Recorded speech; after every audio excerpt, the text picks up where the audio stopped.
It's Steelers week, and the Bengals really need this win. You are Locked On Bengals, your daily Cincinnati Bengals podcast. Part of the Locked On Podcast Network, your team every day.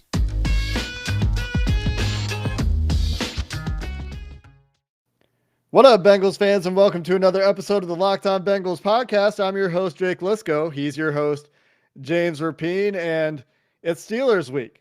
It's time for the keys to the game, and then we'll look at some offensive, defensive matchups that will be, very important. And the entire team has discussed the importance of this game, from Mike Hilton, who comes over from the Steelers to the Bengals, making a speech in the locker room, apparently, telling the team how important this game is to him, to Sam Hubbard on Thursday in his press conference saying, I grew up in this city. I know how important this game is. To Bengals fans everywhere, we all know this game is important. One, it's a divisional game. Two, you're 1-1. 2-1 is a lot better than 1-2. You have a chance to get to 3-1 when you go play the Jaguars. That feels a lot better than 500 after your first four games, which is, compared to some of the later games on the schedule, not necessarily the hardest part of the schedule, even if some of the defensive line challenges have been significant early on. So let's talk some keys to the game, James. And going to Heinz Field, always an emotionally charged affair. The taunting flags have started to come out. That could be a key to the game. Which team has the worst taunting penalty? But let's focus on things that are actually football related. And for me, the number one thing this week, James, is Joe Burrow. Let's have a good game. Not an okay game, not a pretty good game. Let's have a great game. Let's go play really well. Go be that number one draft pick. And obviously there's a lot that goes into Joe Burrow playing a great game. But when you really simplify it, you can't throw two bad interceptions. You can't do that and then come back later and then hit your touchdown passes, right? And it's not just Joe Burrow that needs to take care of the ball, but after last week and going into another tough defense, you're the better quarterback in this game. Mm-hmm. So go play like it. It's fair. No, it's a reasonable expectation. And, when I think about this game, there are a lot of things that lead me to Steelers, right? Whether it's Zac Taylor's road record or a bunch of other stats that I can get to later in the show. But you're right. Like, I always, when I'm making a Super Bowl pick or I'm making a pick in the AFC title or whatever it is, I look at the quarterbacks. Which quarterback's better? Well, Joe Burrow, even at, the two picks, the three picks, but it was really two picks because the other one should have basically been a fumble is what it was, more so than an interception. I know technically it was a pick, but to me, he's still playing better than Ben Roethlisberger, which says a lot about Ben than it does Joe. And so if he takes a step or takes two steps, then certainly you not only could see him outplaying Ben, but you could see him leading, this team in a tough environment. And I do think he's going to play well. But you know who I'm looking at more so than Joe? And part of it is Joe, and it goes hand in hand. So it's, 6 in one hand, Jake, versus half a dozen in the other, James. But Zac Taylor, look, you're 115-1 on the road. You have never beat the Steelers on the road. The Bengals haven't since 2015. You do have the better quarterback. And they're missing arguably their best receiver. Diontae Johnson's not going to play. You have your best receiver, I think, whether you want to say it's Boyd or Chase. I think Higgins is going to play, by the way. Just a gut feeling. I know he didn't practice on Thursday as we record this. Just a gut feeling. But even if you don't, can you get Chase in space? Is it that hard for your scheme to not do that? Can you find a way to maximize Mixon? I mean, because those are the two things. Maximize Mixon, Chase in space. And if you do those things, then Burrow, I think, is going to feel like, okay, I can do, not that he doesn't think he can do this, but it's just going to make life easier on him, I guess, to conquer the dreaded Steelers that are still really, really tough on defense. And, I think that's kind of the key. My key is the key to unlocking your key, which could unlock a Bengals win. What do you think? Well, they all fit together, right? The other key to Joe Burrow playing well is they have to protect him better. And that means Cam Hayward can't wreak havoc on your interior defensive line, even if Jackson Carman plays. It means you have to hold TJ Watt at bay. If you're going to be Riley Reif out there, you have to play well again. And so The offensive line also needs to step up, and you have an advantage. Every week we're going to say this. You should have an advantage in your wide receiver cornerback matchups. The Steelers lost corners. Yeah, Joe Hayden looks like he's going to be back, but the Steelers lost 2 of their starting corners last year. So how are they going to hold up against these wide receivers? So wide receivers, again, play well. Coaches, put the wide receivers in a position where they can exploit the Steelers defense. Don't get confused by, the Steelers showing you new things if you're Joe Burrow or wide receivers.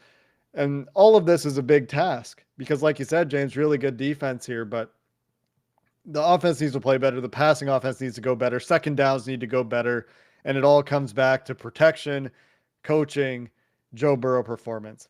And you said wide receivers in space. I'd rather see Jamar Chase, I guess technically in space, but behind the Steelers defense. I don't need to see him in space on a screen or a slant or whatever, although sure, give me that too, but just get him behind these guys because he's doing it consistently. And so why not take advantage of that? No, I agree. I agree with that. To me, like looking back at the game last week, if you told me Jamar could have had 10 catches, like it wouldn't have been crazy. Like if they had leaned on him that way, and maybe that's it. Maybe if Higgins is out, they're like, okay, we're going to unleash the 5th pick. And it's just going to be 5 and 28, 28 and 5. And on crucial third downs, it'll be 83. And that's how they're going to make things work. And maybe that's the blueprint for success. But no, I agree with you. Getting him behind the defense, letting him, and that's the thing. He's going to go up against a guy in Joe Hayden who's going to play, but is still nursing that groin injury a little bit, I think. So certainly something to pay attention to. And what an opportunity for Chase to slay Joe Hayden, a guy who gave A.J. Green all sorts of fits throughout his career. Yeah, that was not ever a great matchup for A.J. Green. Let's flip to the other side of things. You talked about using Joe Mixon, finding a way to utilize his skill set. Let's watch the way the Steelers try to use Najee Harris this week. This is something that Chris Carter talked about in our crossover, James. Feeding Najee as a receiver, as a check down option, letting him do work with the ball in his hands. But when the defense is on the field, for me, there are 2 things that I'm looking for this week. Continued dominance of the interior offensive lines, defensive lines. The Bengals should be able to beat a very bad Steelers offensive line. We talked about it on the crossover. The Bengals might actually have the best offensive line out of the first 3 opponents in the Bengals that they've played this year, which again is not a huge compliment to the Bengals, but is more an indictment of some of the teams they've played against, and then a marginal improvement for the Bengals. We need to see that again this week. We talked about that, but disrupt Ben. Make him uncomfortable. He's not the elusive, hard to bring down guy he used to be. Sam Hubbard talked about pinning his arm down, so they're going to still treat him as if he's old school Ben. It's hard to tackle him, but get the guy to the ground. And the other thing is, let's get some takeaways, right? This has been a major point of emphasis, and we haven't seen it a ton. I think Logan Wilson continues to play well. See if you can trick a guy. Get another pick if you're Logan Wilson. He's played really well early on. We'll talk about some of these individual matchups, but if I'm the Bengals, I'm looking at this game as, Ben's got a butterfly arm right now. He can't throw the ball very hard. Find a way to close those windows, get interceptions, and take him to the ground, because this offensive line is not good enough for them to beat you if you make them run it to beat you. And so take advantage of those matchups and make Ben beat you, and then don't let him beat you. That's fair. Because we've certainly seen him do it over the years, but is he still capable of doing it? I say yes, if you aren't disciplined in doing the things that you just said, right? Like, even though I don't expect Diontae Johnson to play, Juju Smith-Schuster and Chase Claypool, they're capable, right? Pat Freiermuth, a rookie, can make plays. You don't want him to. You want Logan Wilson to be cutting ahead of Freiermuth if he, is targeting him. Or, if he's going deep to Chase Claypool, well, you hope Awuzie is not on him. And then, it's not maybe Trey Waynes coming back from the hamstring. Or maybe it is Trey Waynes. That would be better than Eli Apple, right? Who, by the way, if he tries to shove Chase Claypool 32 yards downfield, Claypool might laugh at him because he's big and strong and physical and still catch the ball. So we'll see if that happens this week as you make a face. That's the Eli Apple face, if you're watching on YouTube, that Jake just made. But no, that's the thing, is there's certainly a path for the Bengals to go into Pittsburgh and win. And when you look at these 2 teams from a talent standpoint, I think it's realistic to feel that way, completely objective, Pretend this is the Locked On whatever pod. You're not listening to Locked On Bengals. And I do think we do a good job about being objective. But I think if you 1,000-foot view of this, the Bengals should go in there and compete. And that's a reasonable expectation. And, if they come out of there with a win, I will not be surprised. But like you said, they're going to have to be disciplined on defense and take Ben down right away and not allow that running game to get going. It's not your grandpa's Steelers, but there is a creepy old grandpa on the other side of the field for the Steelers. You talking about Mike Tomlin or Ben Roethlisberger?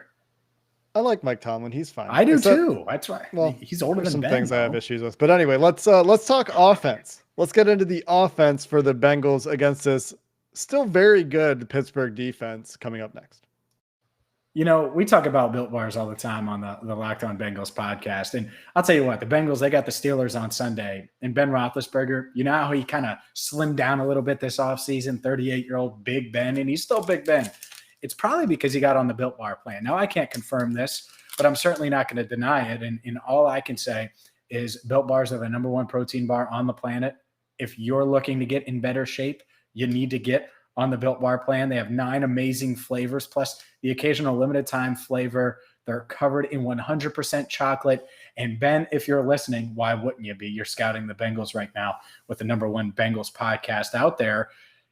High in protein, low in sugar, low in carbs, perfect for you if you're looking to, get into better shape here as the season goes on. So check them out right now, BuiltBar.com. And Ben, we're going to save you 15% right now off that first order with promo code LOCKED15. Again, it's promo code LOCKED15 for 15% off at BuiltBar.com. James, I don't think you've ever sold less Built Bars in an ad read. Marketing to Big Ben. You think Bengals fans want to eat the same protein bar as Big Ben? Don't listen to James, Big Ben. But if you're a Bengals fan, go get a Built Bar. What? No, I want. It's fine. Ben can eat. Right. I'm not against that. He can get on the Built Bar plan. I hope everybody in Pittsburgh gets on the Built Bar plan. Everybody but Ben. He can't have nice things. Those are for nice people. Let's talk Bengals offense. James, Joe Mixon. Probably something that should be important in this game, right? The Bengals have reiterated time and time again that they want to get this offense predicated on the running game. They want to run the ball. They want to get opposing defenses to try to load up the box and then take advantage of those moments. The Steelers have a very good defense, and Devin Bush will be back this week. TJ Watt, Cam Hayward's still out there. Yes, no Stephon Tuitt, no Alex Highsmith, but that front seven, very good. What do we think, James? Will Jackson Carman, who I would assume right now is starting, the way he's been discussed, the way Xavier Su'a-Filo is trending, are they going to be able to run the ball this week against the Steelers defense?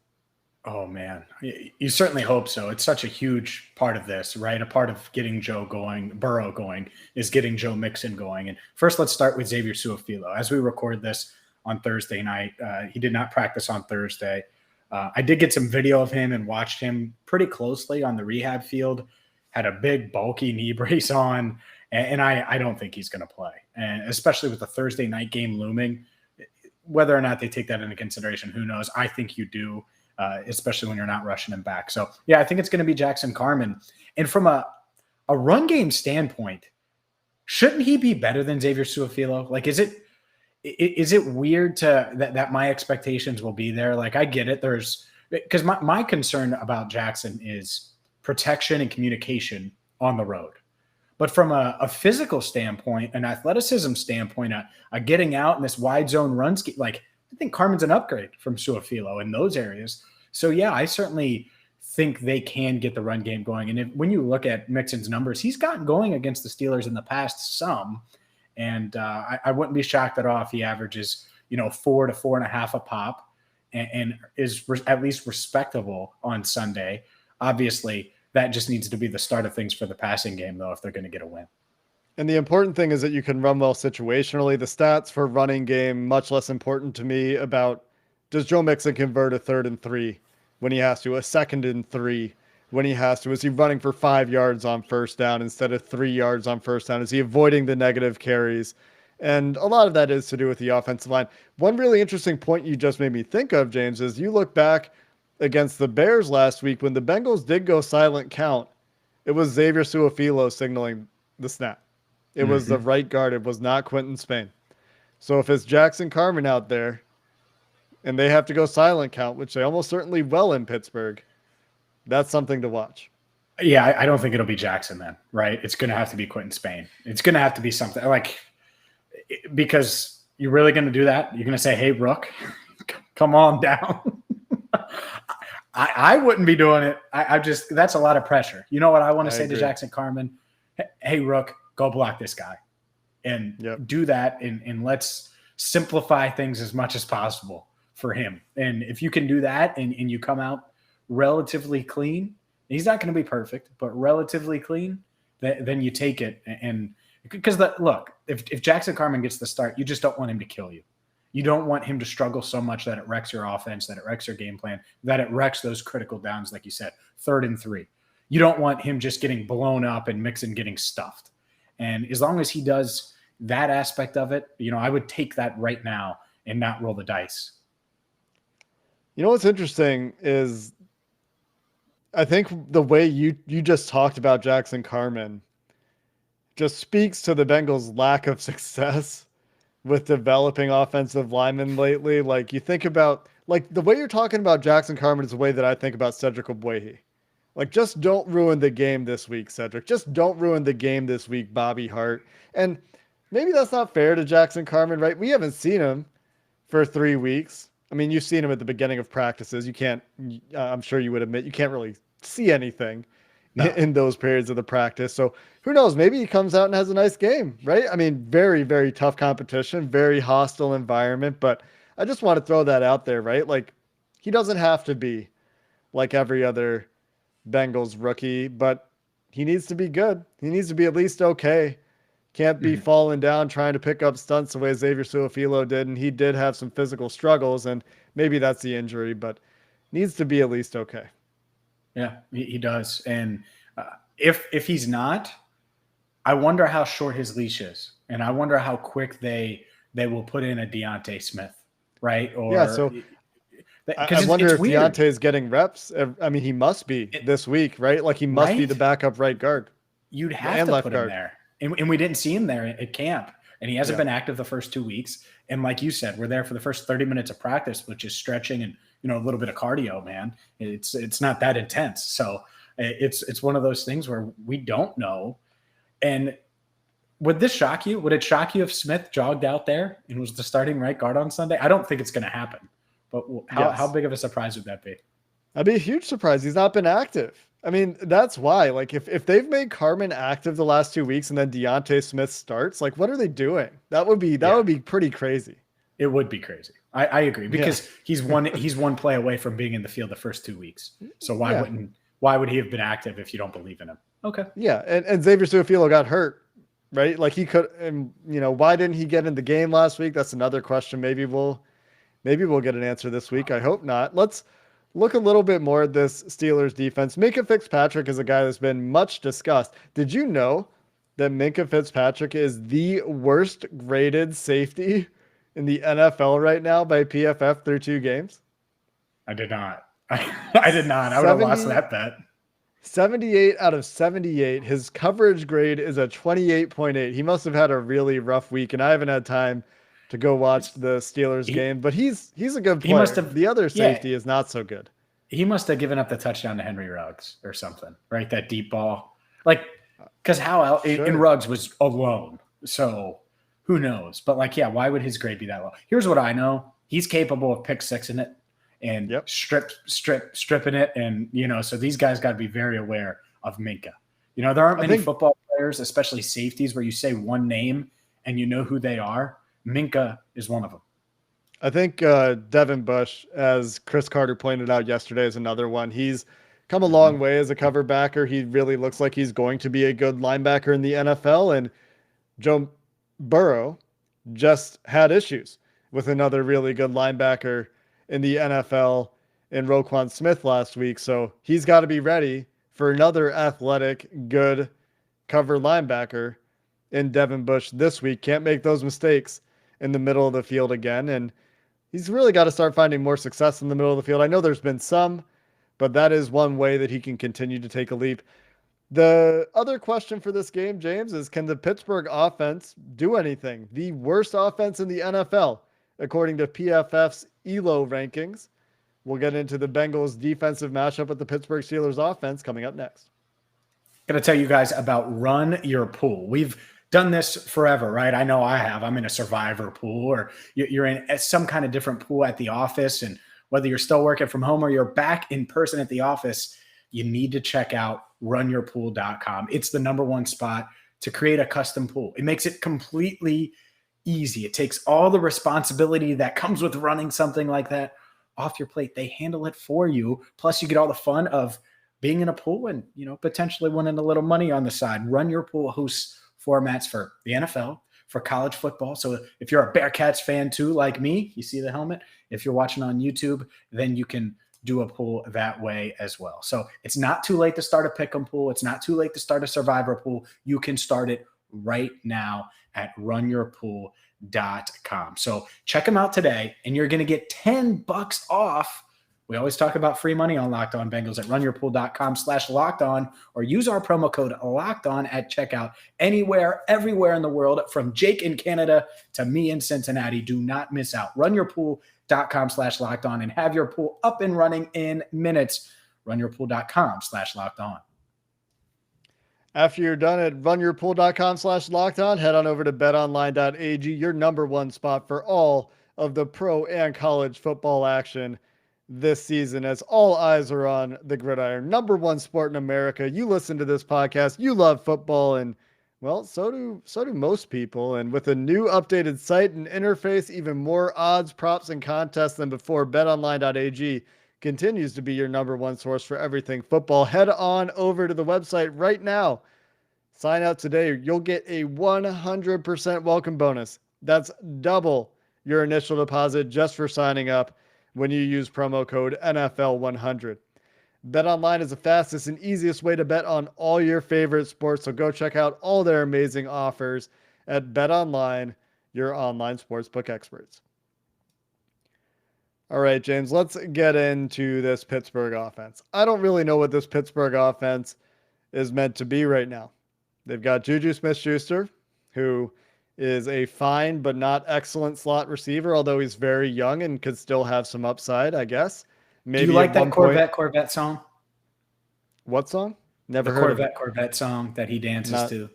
Not familiar.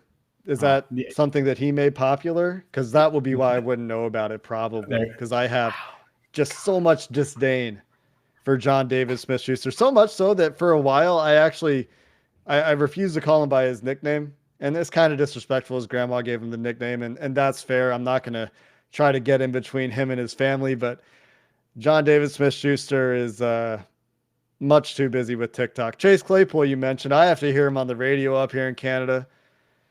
Can't stand it. Yeah. It's the worst. He's but I guess player. He's okay at football. He's really good. He's fine. He's a fine vertical receiver. Dude, you know who matches up well with Chase Claypool and his ability to run fast in straight lines is Trey Waynes, who can also run fast in straight lines. Yeah, I agree. No, and he's got a little size. What a nice sight it would be. And Trey Waynes was a limited participant in practice on Thursday. I assume he'll have to test it before the game, but looked fine to me. And, he's working out with Mike Daniels, doing cuts and stuff earlier this week. If he can play, that would be huge, because I agree with you. He can run with Chase Claypool. Now, he might not be as, 40-yard wise. Actually, I think he was faster in the 40. He's not as big as Claypool, but I think he was faster. So, yeah, let him run. What were you going to say when I was busy throwing shade? You were going to cut me off and say something nice. Yeah, well, I first off, I love this, Steelers week Jake is just F Pittsburgh is basically what you are, which, I think a lot of our listeners are going to appreciate that. And no, I don't mean the physical city. I mean the team. That being said, man, you would be like, yeah, Jamar Chase is just average if he had gotten drafted by Pittsburgh. He's just okay. He can't really – Joe Burrow in Pittsburgh, you're like, he's all right. I love it because, I think Claypool's really good. I think Diontae Johnson, not having him, hurts this offense. And as we talk about the Steelers offense, I think that's a pretty big loss because of the guys, especially if you have Trey Waynes, the one that scares me the most is Diontae Johnson because they use him all over. They get him the ball in a bunch of different ways, kind of like how I expect the Bengals to use Jamar Chase. And he's got some drop issues, but when he's out there, he's always a threat. Threats to drop passes what kind of Hey man, you do you. I like Diontae Johnson a lot as a draft prospect. I was not very happy when the Steelers got him. I am happy he's dropping passes for the Steelers because now I can, talk a little bit about it. But look, let's talk about a unit I think we can agree is bad for the Pittsburgh Steelers, and that is the offensive line and the quarterback. But let's talk offensive line specifically. They've got a rookie at left tackle. His name is Dan Moore Jr. He was their 4th-round pick. Might be the best offensive lineman on this team. We'll also find out if Trey Turner is somebody the Bengals should have signed. He hasn't been very good, but he has, according to PFF, been better than Xavier Su'a-Filo so far by some margin. Xavier Su'a-Filo hasn't graded very well for PFF, so not saying a ton for Turner. They've got Kendrick Green, the rookie, playing at center. He's been okay. He was a guy the Bengals might have drafted. They've got Kevin Dotson at left guard, and they've got Chuma Okorafor, at right tackle. None of these names strike fear. There's no more David DeCastro. There's no more prime Alejandro Villanueva, who was good for the Steelers for a long time. There's no Maurice Pouncey. I don't even know. There's no Pouncey at all. Good job not saying a first name. That was smart. But these guys have struggled, and it's been part of the reason that Najee Harris has struggled, and it's been part of the reason that Ben Roethlisberger has struggled. There's a big opportunity here, again, for the Bengals' interior defensive line and for these edge rushers to start winning more frequently, but for the interior defensive line to go in, really disrupt this game again. Yeah, you're right. That's the path. Like when you talk about this realistic path, because you could always pie in the sky. Well, if Joe Burrow throws for 6,000 yards, well, then they're going to win. Well, of course, but is that realistic? But the realistic path is the offense doesn't turn the ball over and is efficient and pushes the ball downfield more than it has. And they get the running game going. And then on defense, they make Ben Roethlisberger's life a living hell and make sure Najee Harris's breakout game, because it's coming. Believe me, the Bengals know how talented he is. Lou Anarumo praised him. A lot of those guys praised him. So it's going to come at some point. It just is. He's too talented, even with the line.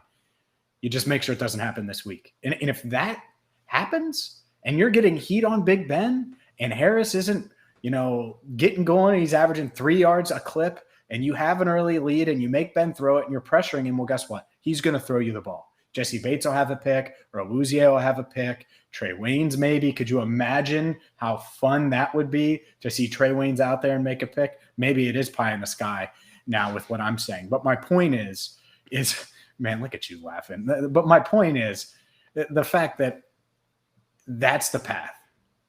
Disrupt in the trenches. And I think they can do that. I think that's the thing, is this is going to be a very AFC North-like game where these two offensive lines get their ass kicked by their respective defensive lines. Like I think that might happen. And unfortunately, that means number 9's getting hit along with Big Ben himself. Could be. I think this could be a really low-scoring game. This might not get to the 20s on either side, but it might.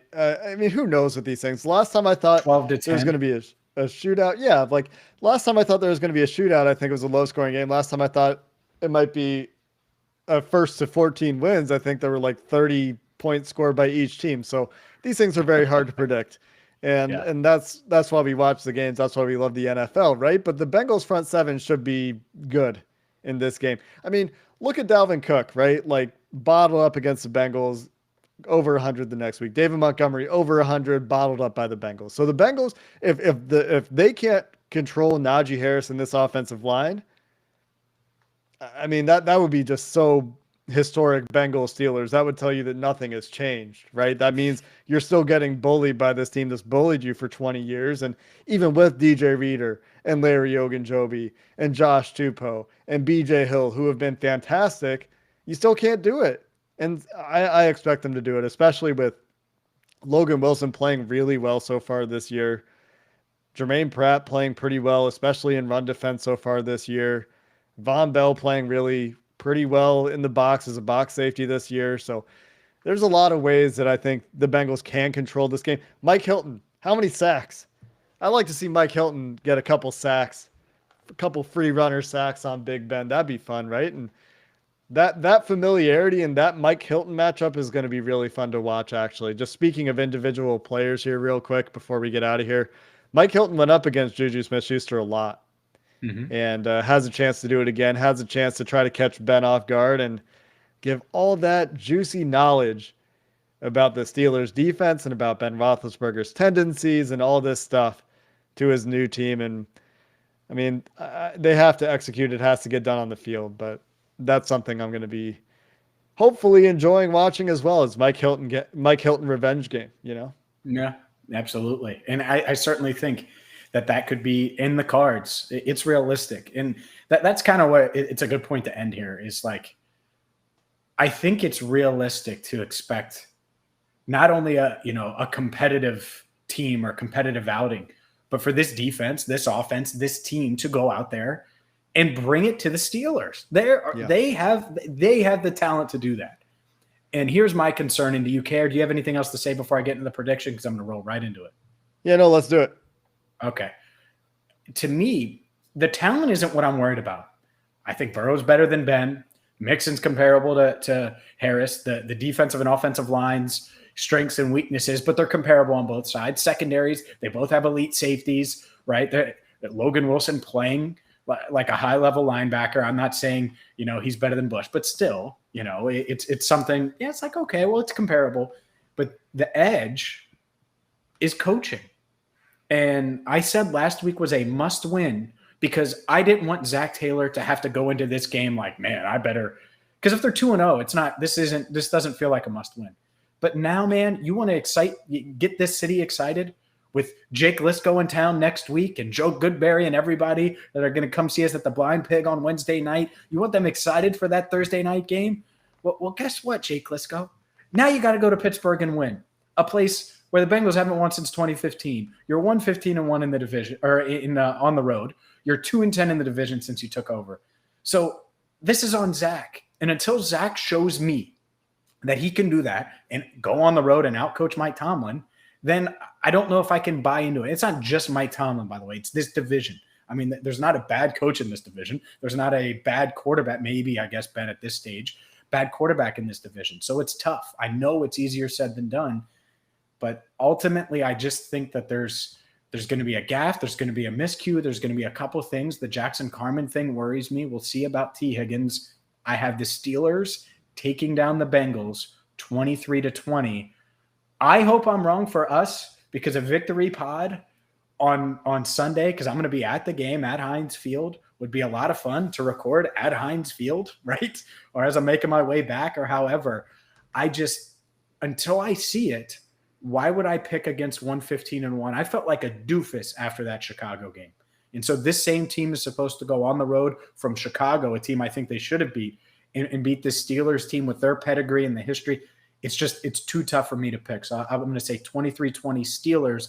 And if you did get the BetOnline.ag odds, hopefully you did it earlier in the week because it was at like -5. The Bengals were like 5-point underdogs. And now I think it's about 3.5.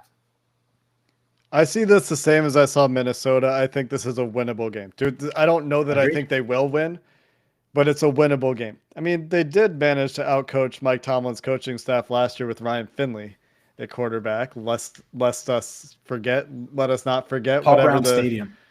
I know, but I'm just saying it was Ryan Finley. They won the game, and the Steelers there was some attrition at that point for sure, and all this stuff. But you're saying they should sign Ryan Finley on Friday and start him Sunday. All right. Run that read option. They're going to crash on it all day, and you're going to run 40 yards for a touchdown.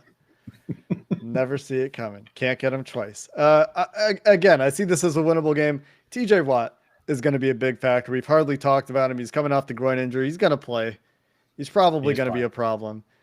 Not Stephon Tuitt. Cam Hayward is going to be a problem in the middle of the line. He's too good not to be. He keeps getting better somehow. And, don't let Minkah Fitzpatrick be a problem. Don't get confused by coverages again if you're Joe Burrow seeing stuff because the Steelers threw everything but the kitchen sink, maybe even the kitchen sink at him the first time around. They showed coverages that they didn't play the rest of the year against Joe Burrow. And we were all waiting for him to get his second shot. Well, now it's time. Get that second shot, Joe, and let's make it better. Let's make it better than the first time around. Is this a vaccine ad? All right, go ahead. Let's go win some football games, shall we? Let's take down the Steelers in Pittsburgh for my mental well-being. So all this trash I've talked and shade I've thrown, I can back up. Dude, if they do win all the stuff you've talked all week, can you imagine how you're going to be embraced at the Blind Pig on Wednesday?